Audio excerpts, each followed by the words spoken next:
Good morning, everyone, and welcome again to Bullpen Science. This is Dr. Richard Aplin, and with me I have Teresa and Glenda. Hi, guys. Hey, good morning. Good morning. Good morning to you guys. All right, so the question of the day is, did you have your sweeteners this morning?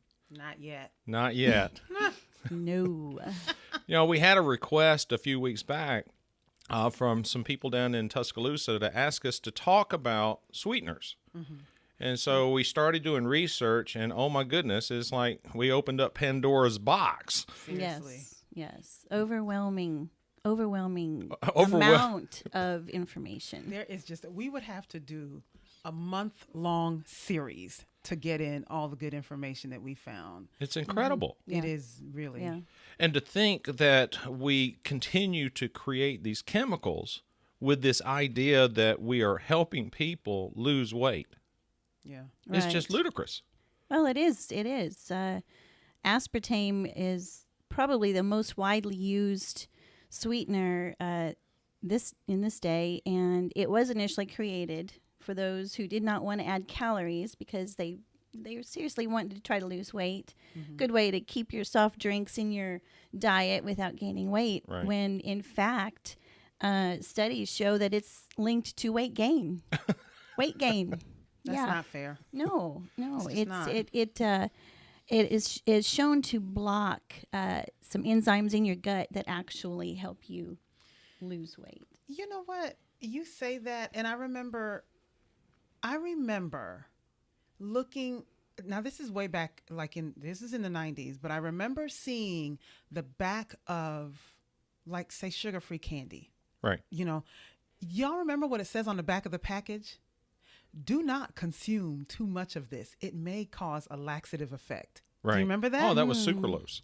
Yeah, I don't remember that. Oh, it wasn't? Even before that? Even before. If Oh, you my look at goodness. it, each and every one of them, the sugar alcohols, aspartame, sucralose, and even stevia, they all have this gastro thing going on. Mm-hmm. So why do you think that is? I mean, just common sense. If you take a chemical and put it into your body at a high enough concentration, do you think your body will try to get rid of it? I mean, yeah. I would think So that's Yeah, the I would laxative think so. effect.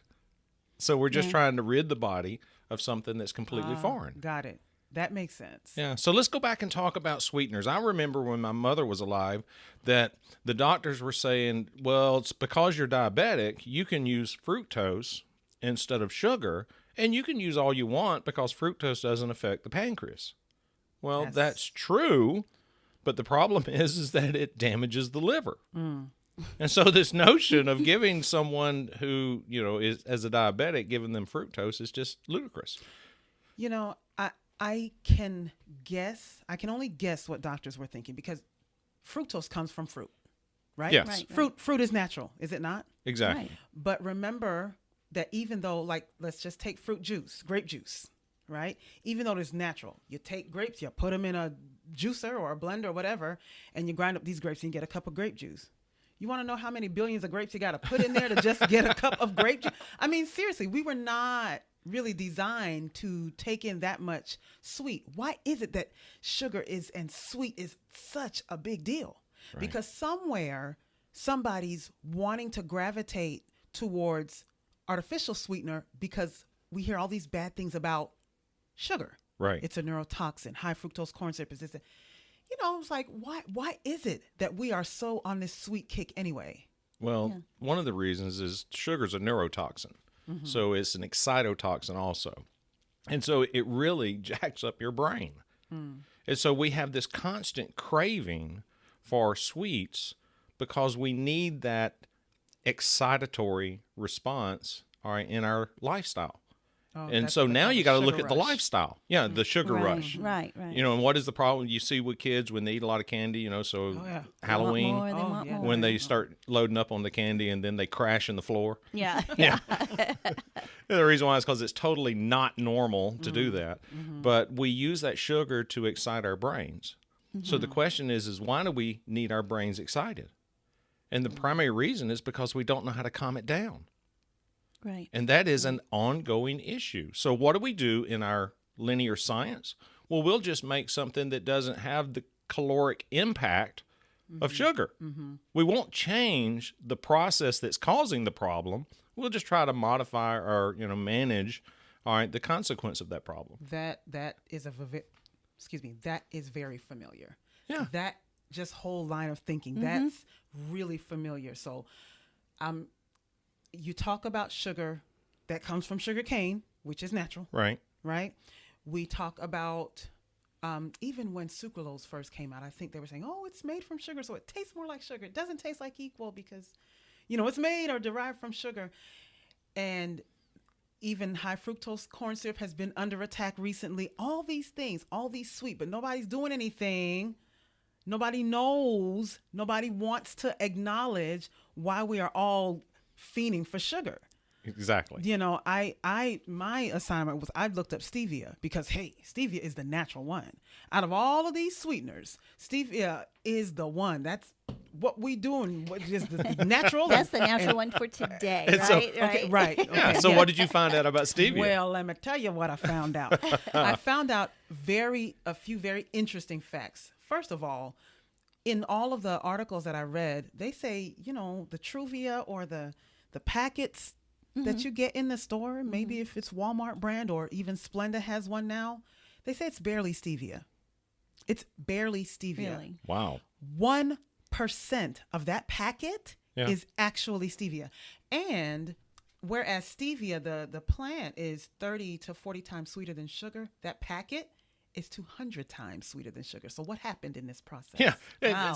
And then Wow. the obvious question is why is that packet so large if it's 200 times sweeter than sugar? Well, and- I mean, yeah. shouldn't it be 200 times smaller Yeah. to be equal to a pack of Yes. sugar? And why does it need to be 200 times sweeter? I mean, what are we doing? We're training our brains to want more. Absolutely. Yeah. That's it. Because if one of the biggest complaints when diet sodas first came out, and my father was diabetic, and I remember the complaints were like, it's too sweet. Everybody said the diet sodas, it's just too sweet. I have to put water in mine. Ooh, that's nasty. No, now everybody's used to it. But what happens when my brain gets used to all that sweet? Exactly. And I go to touch sugar? What do you think is going to happen now? Right. And the longer you do it, the less sweet it becomes. Is that simply because it changed? No, you changed. Right. And what's happening is that you're dumbing down or dulling the senses in the body and making the body crave even sweeter tastes. Yeah. So we moved from something like stevia is 25, 30, 40% sweeter than sugar. Now we're going to take it into the lab and we're going to chemically alter it and we're going to make it 200 times sweeter. By the time you add the So GMO properties, by the time you add the chemicals, Right. So you can pretty much, project into the future and say, now we're going to be creating sweetener products that are 1,000 times sweeter. Why? Because we have dulled the senses in the, culture to the point that we need something even sweeter. yeah. So this crazy merry-go-round that we're on is a death spiral and we don't even see it. And that's just like the tip of the iceberg. I mean, I know when I was researching aspartame, it said that the mice that they used, they fed this stuff to, showed higher blood sugar levels and a glucose intolerance. So is that not doing that to us too? Yeah. Oh, know. absolutely. Yeah. That's disturbing. Yeah. I Yeah. mean, that's really, for a diabetic, these artificial sweeteners are your way back to a normal.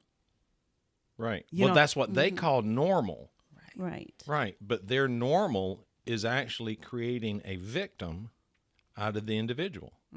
It's making you addicted to the sweetness. Yes. Yes. So here we are again. We are at this crossroads of really, look, life as we know it is sugar everywhere. Like Right. how we were talking about the Wi-Fi and the microwave. I mean, sugar everywhere. So here we are now at this crossroads of like, what do?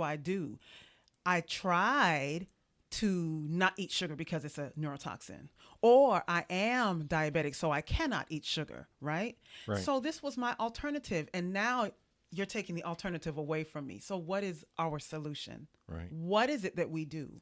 Well, what you have to do is get outside the box, because the box that they are putting us in makes us subject to the whims of industry. All right. And so they create these alternatives with the idea that, oh, well, we're thinking about you. Yeah. No, they're not.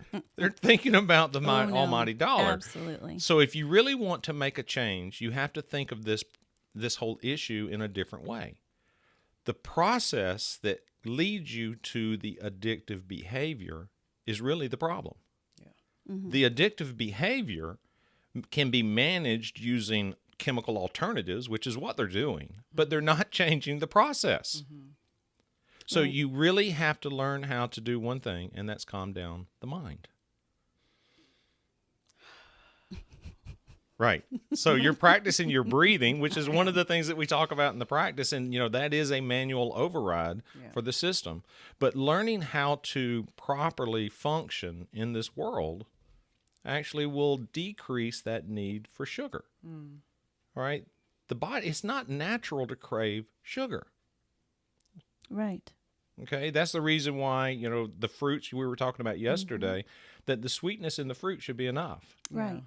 All right, You don't need 50 oranges exactly. every day. You don't have to continue to push this stuff into your system if you just learn how to calm down the mind. So now we need to look at, how does the mind work? Well, the brain, actually, your brain, my brain, all of our brains really work essentially the same way. We engage what we're put up against. They call that a stressor. We deal with it, and then we let go. Yeah. Now, of those three things, there's only one that you really can control. And which one is that? Letting go. It's got to be the letting go. It's got to be. Yeah.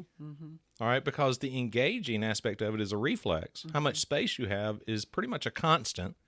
So the only variable is letting go. Yeah. So if you practice letting go all through the day as you do things, you actually will enhance or exercise the capabilities of the brain. That's good. And as you do that, you need less and less stimulant.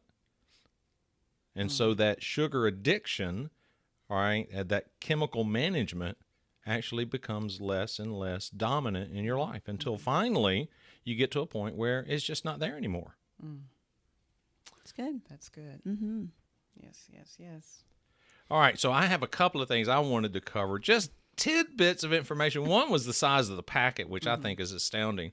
The reason why there is so much stuff in these artificial sweeteners, the packet's not 200 times or 300 times as small, is because there's sugar in that sweetener. And as long as there's 1 or less than 1 gram of sugar, it does not have to be listed as sugar. Wow. Okay. So you say that you're using a sugar substitute. Well, actually, you're using a combination of sugar and a sugar substitute. Wait a minute. So, okay. You got it? I got to chew on that one for a minute. Yeah. And the next one is this, and I heard this last week. I couldn't help but laugh. I shared it with some people this past Sunday, and of course, they got a good chuckle out of it. And, this is for all you grown-ups out there. How can you measure how much urine is in a swimming pool? Oh, dear Lord. You measure it by the amount of artificial sweetener, because artificial sweetener goes into the body and comes out unchanged. That's one of the, That's assuming that everyone in the pool's drinking artificial sweetener. Exactly. All right. But the whole idea behind this study, one, was given the fact that they're assuming that everyone's drinking artificial sweeteners, which was a false statement. All right. Although I've noticed that in my research, it's being put in a lot more stuff, baked goods, vitamins, the whole thing. They're mixing them so that it doesn't. We may be consuming it and not knowing it. Yeah. So you're going to have to be a much better shopper. All Evidently. right. But the fact that it's not metabolized, they say, okay, well, these artificial sweeteners aren't metabolized. Well, come to find out, in sucralosis, in the studies that I've read on it, about 15% is metabolized, which means that you're really stressing, all right, the system. Even if 1% was metabolized, you're stressing the system because it's totally unnatural. Wow. So you're putting chemicals into the body. You're going to really congest your liver. You are going to affect the filtration capabilities of the kidneys. And then you're going to wind up building up a toxic level in the body. That's not good. Exactly. That's not good. One of the really disturbing kind of facts that I learned about stevia, stevia in its natural form, tastes very grass-like, Right. And there's a bitterness to it. But did you all know that it is used in some different countries? Stevia is actually used as a contraceptive. Oh my gosh. So even if, and the reason why I'm saying this is because it's really not about finding the proper sweetener. It all goes back to what you said is stop, for us to be able to stop wanting and craving it. Because even in its most natural form, how God created it. Right. It's still not safe for us to be chucking it into our bodies. There was a warning for pregnant women. Wow. Because it's used as a contraceptive, you're going to want to consult somebody about taking in natural stevia. And this is the one that had the least side effects because it was in its natural form, just dried and ground up, nothing added to it. But it's really time. It is time for us to really take a look and do something about it. And the thing about it, Dr. Aplin, I bet you if we listen to all of these podcasts, there is one common thread in them all. And it's always about calming down the system. Do you know how many issues we talk about from week to week? Oh, absolutely. But the solution always seems to come to the same thing. So why don't we just get to it? Seriously, why don't we just get to it? Exactly. Calm it down so that we don't have to. The problem that I run into and that we all run into every day is the fact that people don't know. We're not teaching the general public how to calm down their mind. This is true. Right. We just assume that when you go to sleep, that happens. And it doesn't.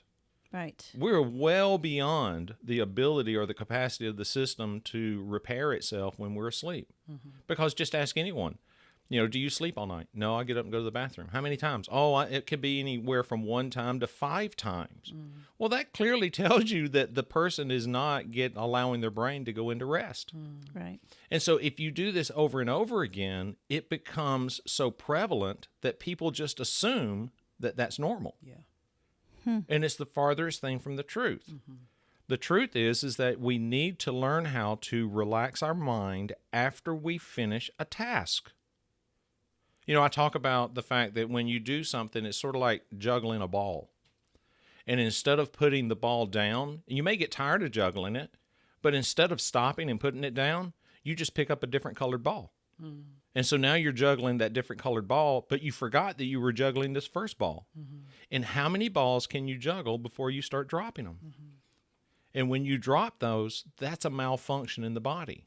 Yeah. And if you build up enough malfunction, the body will create a problem. And we call those in medicine conditions. And so your condition is the result of a process. So for all you guys out there, if you're trying to manage your condition, understand something, that you're doing nothing to change the process that created the condition. So the best that you're going to be able to get is mediocrity. Wow. And we don't believe in mediocrity. No, we weren't designed for that. At best. Exactly. So for all you guys out there, I hope that you enjoy your non-sweet food products today. And I look forward to talking with you guys on the next podcast. This is Bullpen Science. Dr. Aplin, Teresa, Glenda, thank you very much, and look forward to you guys seeing you in the field. You've been listening to Bullpen Science with Dr. Richard Aplin. To learn more about real health solutions to your real health problems, call us at 256-203-9433 or visit us online at envisionchiropractic.com today.